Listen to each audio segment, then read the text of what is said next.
Top 3 na pinakamayaman na mayor sa Pilipinas.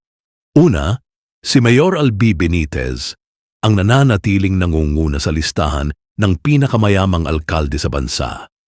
Ang kanyang yaman ay tinatayang mahigit 1.2 billion pesos.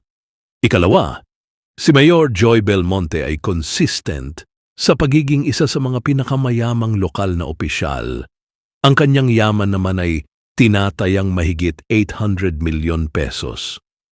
At ikatlo ay ang anak ni Mayor Albi Benitez na si Javi Benitez ay pumasok din sa listahan ng pinakamayamang alkalde.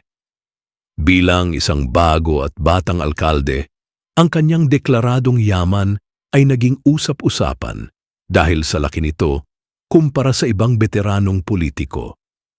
Tinatayang yaman ay nasa 400 to 600 million pesos.